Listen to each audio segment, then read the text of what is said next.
my partner are not in opposition of creating new ways to reduce climate change or global warming. Instead, we believe that the cap and trade policy is not the best way to do so. I would like to point out that the co-founder and director of the Environmental Research Foundation, Peter Montague, says that the cap and trade market, estimated to be $220 billion per year, is attracting those such as Morgan Stanley, Credit Suisse, and JP Morgan and Chase, who are also, if you don't know, responsible for the mortgage lending crisis we just experienced. They're backing the cap and trade policy. So it's kind of a little unnerving to think that, to wonder if they're going to help us in this situation, since they didn't help us in this situation before, and especially with such a big problem as climate change. Annie Leonard, who's the author of The Story of Stuff, believes that most of our global economy runs on burning fossil fuels, which release carbon. All the factories that produce our stuff, the ships that transport our goods, the cars that we drive to and from school, leave us, like every one of us, responsible for our carbon footprint. So in order for this to create the impact that we want it to, we would all have to take the initiative. We can't just rely on the companies changing things to effectively reduce climate change.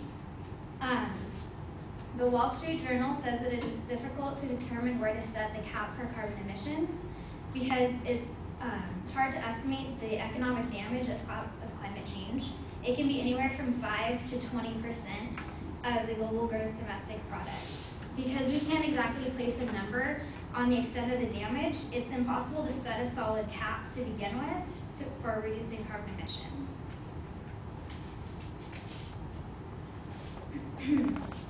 Just to recap what the cap and trade policy is, the cap and trade policy hopes to get companies to pollute less by distributing credits, which allow the companies to pollute only so much.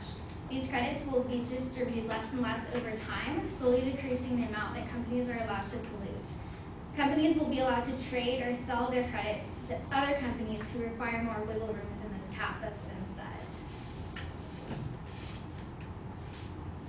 The Congressional Budget Office conducted a study and concluded that the cap and trade system is not the most efficient method to address the issue of climate change, both in limiting economic costs and for achieving environmental benefits. This is because the cap and trade program is immensely complex, than other programs such as just the carbon tax.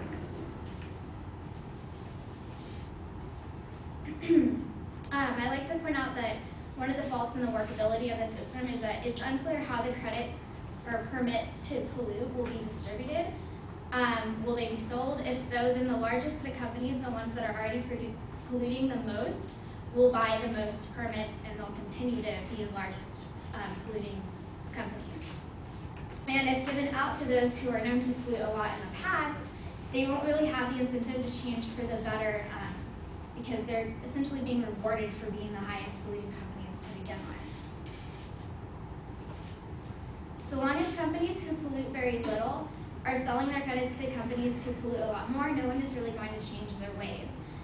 This plan doesn't force companies to come up with innovative ways to be cleaner. It forces them to somehow come up with more and more money in order to keep buying the permits to continue what they've been doing all along.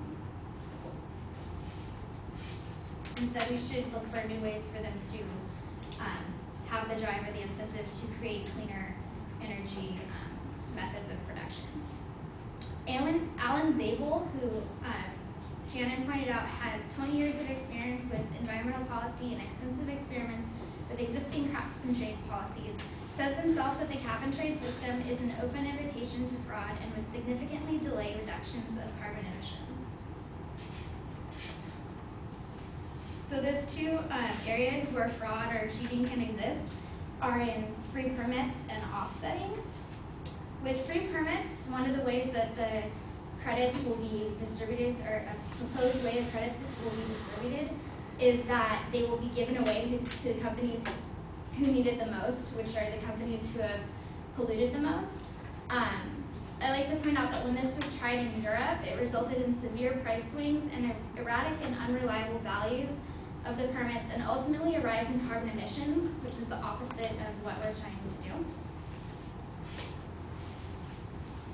Newsweek points out that the cap and trade system could make prices go up for the consumer here in the U.S. as well. The Congressional Budget Office reports that just 15% reductions of carbon emissions will cost the average household $1,600 a year, and only reduce global emissions by 4%. The proposed system wants to reduce carbon emissions by 80%. This is about $32,000 per household. A lot of money that most of us don't have to spend. The second form of the policy where fraud can occur is in offsetting. Companies may receive offset permits for doing something to remove or reduce carbon from the environment, but this also creates opportunities for them to cheat.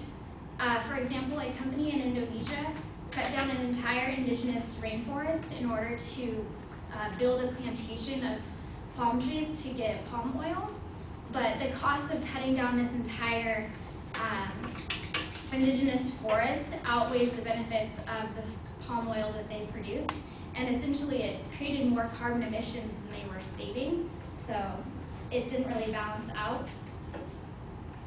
Also, I'd like to point out that if the cap and trade policy was nationalized, companies will just find ways to avoid the U.S.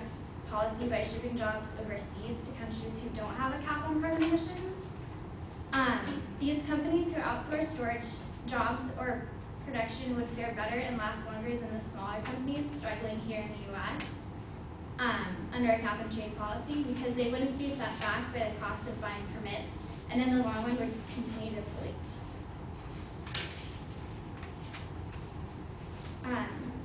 Waxman-Markey includes a section which would require tariffs to be placed on carbon emissions emitted from foreign countries.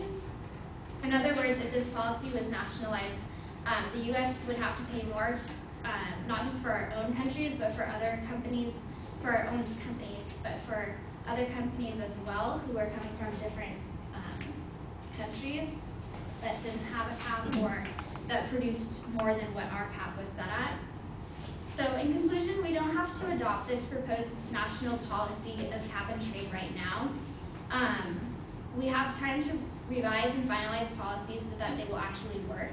According to journalist Jim Nancy, the U.S. should not expect any net economic damage from global warming before the year 2100. So we have plenty of time to develop a plan that will actually work.